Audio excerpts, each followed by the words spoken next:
నేతన్నల జీవితాల్లో కూటమి ప్రభుత్వం సరికొత్త వెలుగులు నింపింది. కర్నూలు జిల్లా ఎమ్మిగనూరులోని తేరు బజార్ నందు ఉచిత విద్యుత్ అమలుపై చేనేత కార్మికులతో భారీ సమావేశం నిర్వహించారు. ఈ కార్యక్రమానికి ముఖ్య అతిథిగా హాజరైన ఎమ్మెల్యే బివి జయనాగేశ్వరరెడ్డి ఏప్రిల్ 1వ తేదీ నుంచి అమల్లోకి వచ్చిన ఉచిత విద్యుత్ పథకం వివరాలను వెల్లడించారు. చేనేత మగ్గాలకు 200 యూనిట్లు, మరమగ్గాలకు 500 యూనిట్ల వరకు ఉచిత విద్యుత్ అందిస్తున్నందుకు నేతన్నలందరూ ప్రభుత్వంపై హర్షం వ్యక్తం చేశారు.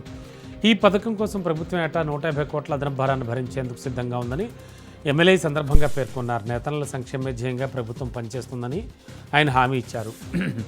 ఈ కార్యక్రమంలో నియోజకవర్గంలోని చేనేత కార్మికులు పెద్ద సంఖ్యలో పాల్గొని ప్రభుత్వ నిర్ణయానికి కృతజ్ఞతలు తెలిపారు.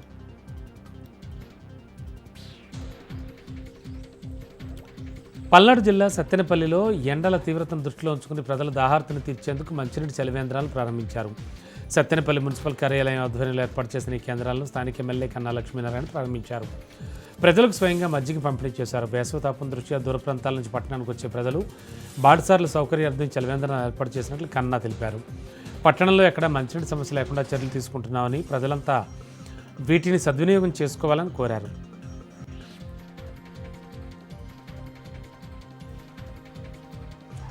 మహిళా సాధికార దిశగా కేంద్ర ప్రభుత్వం తీసుకున్నటువంటి చారిత్రక నిర్ణయంపై ఎమ్మెల్యే గల్లా మాధవి హర్షం వ్యక్తం చేశారు.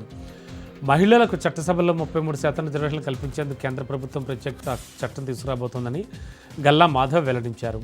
ఇక ఈ మేరకు ఈ నెల 16, 17, 18 తేదీల్లో జరిగే పార్లమెంట్ ప్రత్యేక సమావేశాల్లో బిల్లు ఆమోదం పొందనుందని తెలిపారు. దేశ జనాభాలో సగభాగంగా ఉన్న మహిళల కోసం ఎంతో కాలంగా పెండింగ్లో ఉన్న ఈ అంశాన్ని ప్రధాని నరేంద్ర మోడీ సాకారం చేయడం గర్వకారణమన్నారు. ఈ సందర్భంగా దివంగత నేత ఎన్టీఆర్, సీఎం చంద్రబాబు నాయుడు రాష్ట్రంలో మహిళల కోసం చేపట్టిన సంస్కరణలను కూడా వారు గుర్తు చేసుకున్నారు.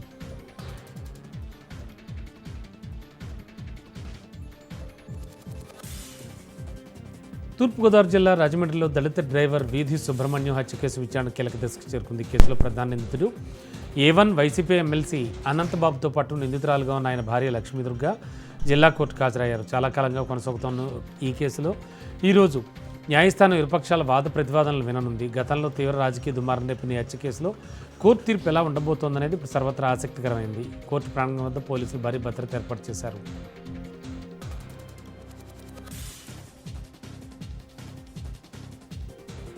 ప్రకాశం జిల్లాలో రహదారి ప్రమాదాల నివారణ లక్ష్యంగా జిల్లా యంత్రాంగం ప్రత్యేక చర్యలు చేపట్టింది. జిల్లా కలెక్టర్ రాజబాబు, ఎస్పీ హర్షవర్ధన్ సంయుక్తంగా భద్రతా ఏర్పాట్లను పర్యవేక్షిస్తున్నారు. ఇందులో భాగంగా ఒంగోలు నగరంలోని ప్రధాన కూడళ్లలో ట్రాఫిక్ క్రమబద్ధీకరణ కోసం 150 ఫ్లెక్సిబుల్ డివైడర్లను అందుబాటులోకి తీసుకొచ్చారు. వాహనదారులు తప్పనిసరిగా హెల్మెట్, అలాగే సీట్ బెల్ట్ ధరించాలంటూ ఎస్పీ హర్షవర్ధన్ సూచించారు. అతివేగం మద్యం సేవించి వాహనాలు నడపడం, మైనర్ డ్రైవింగ్పై కఠిన చర్యలు ఉంటాయని హెచ్చరించారు. ముఖ్యంగా యువత బైకులకు వాడే మార్పులు, చేసిన సైలెన్సర్లు, కళ్ళు మిరమిట్లు కలిపే LED లైట్లను నిషేధించామని, నిబంధనలు అతిక్రమిస్తే ఉపేక్షించేది లేదని ఆయన స్పష్టం చేశారు.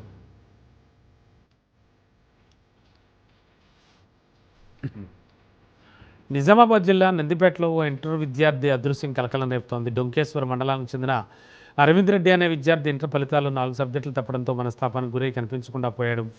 నిన్న సాయంత్రం ఇంట్లో నుంచి బయటికి వెళ్ళిన అరవింద్ ఇప్పటివరకు తిరిగి రావడంతో తల్లికి ఇష్టమైన కన్నీరు మున్నీరవుతోంది. బాధితురాలు ఫిర్యాదు మేరకు కేసు నమోదు చేసిన పోలీసులు ప్రత్యేక బృందాలతో జీజీ, నడుకుడ, గాదేపల్లి మరియు గోదావరి తీర ప్రాంతాల్లో గాలింపు చర్యలు చేపట్టారు. ఎవరైనా అచుక్కి తెలిపితే వెంటనే సమాచారం అందించాలని నందిపేట ఎస్ఐ శ్యామరాజ్ విజ్ఞప్తి చేశారు.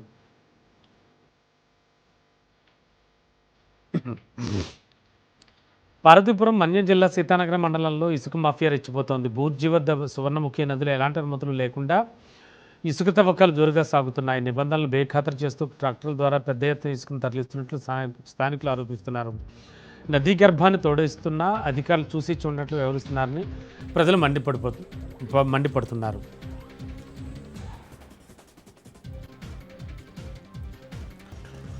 మహబూబాబాద్ జిల్లాలో గూడూరు నియోజకవర్గ సాధన పోరాటం వ్యతిరేకిస్తోంది. గూడూరును ప్రత్యేక నియోజకవర్గంగా ప్రకటించాలని డిమాండ్ చేస్తూ అఖిలపక్ష జేఏసీ ఆధ్వర్యంలో గూడూరు నుంచి జిల్లా కేంద్రం వరకు భారీ ర్యాలీ నిర్వహించారు. పోలీసుల ఆంక్షలను లెక్క చేయకుండా ఆందోళనకారులు తరలిరావడంతో జిల్లా కేంద్రంలో ఉద్రిక్తత నెలకొంది. పార్లమెంట్లో డీలిమిటేషన్ ప్రక్రియలో భాగంగా గూడూరు, కొత్తగూడ, గంగారం, గార్ల, కేసముద్రం మండలాలను కలిపి ఆదివాసీ నియోజకవర్గాలుగా ప్రకటించాలని నాయకులు డిమాండ్ చేస్తున్నారు. ఏజెన్సీ ప్రాంతాల అభివృద్ధి గూడూరు నియోజకవర్గ ఏర్పడుతూనే సాధ్యమని జేఏసీ స్పష్టం చేస్తోంది.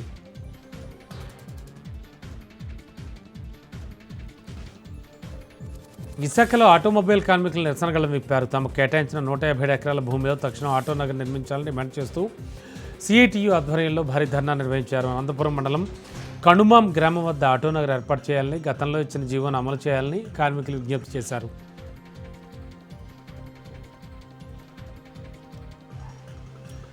చిత్తూరు జిల్లా కుప్పం నియోజకవర్గంలో పోలీసులు భారీగా రేషన్ బియ్యాన్ని స్వాధీనం చేసుకున్నారు. గుడిపల్లి మండలం గుత్తార్లపల్లి సమీపంలోని ఓ ఇంట్లో అక్రమంగా నిల్వ ఉంచిన సుమారు 4 టన్నుల రేషన్ బియ్యాన్ని ఒకే టెంపోను పోలీసులు పట్టుకున్నారు. ఏపీ, తమిళనాడు రాష్ట్రాలకు చెందిన రేషన్ బియ్యాన్ని అక్కడి నుంచి కర్ణాటకకు అక్రమంగా తరలిస్తున్నట్లు విచారణలో తేలిందని డీఎస్పీ పార్థసారథి వెల్లడించారు. అసాంఘిక కార్యకలాపాలకు పాల్పడే వారిపై చట్ట ప్రకారం కఠిన చర్యలు తీసుకుంటామని హెచ్చరించారు.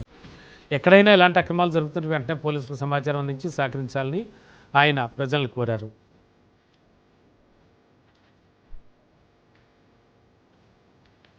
జయశంకర్ భూపాలపల్లి జిల్లాలోని ప్రసిద్ధ పుణ్యక్షేత్రం శ్రీ కాళేశ్వరం ముక్తేశ్వర స్వామి దేవస్థానంలో నూతన పాలక మండలి తీరింది. ఆలయ ఈవో మహేష్ ఆధ్వర్యంలో నూతన సభ్యులు ప్రమాణ స్వీకారం చేశారు. ఆలయ చైర్మన్గా అవధాని మోహన్ శర్మతో పాటు మరో 10 మంది సభ్యులు, ఎక్స్ అఫీషియో సభ్యులుగా ఉన్న ప్రధాన అర్చకులు ఫణీంద్ర శర్మ బాధ్యతలు నిర్వహించారు. ఇక స్వామివారి సేవలో భాగస్వామ్యం కూడా తమ అదృష్టమని, భక్తులకు మెరుగైన సౌకర్యాలు కల్పించేందుకు కృషి చేస్తామని ఈ సందర్భంగా నూతన పాలక మండలి సభ్యులు తెలిపారు.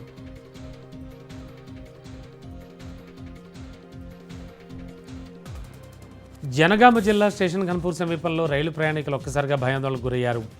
గుంటూరు నుంచి సికింద్రాబాద్ వెళ్తున్న ఇంటర్సిటీ ఎక్స్ప్రెస్లో అకస్మాత్తుగా పొగలు వ్యాపించడంతో కలకలం రేగింది. రైల్లోని D8 బోగీలు దట్టమైన పొగలు రావడానికి గమనించిన ప్రయాణికులు వెంటనే చైన్ లాగి రైలును నిలిపివేశారు.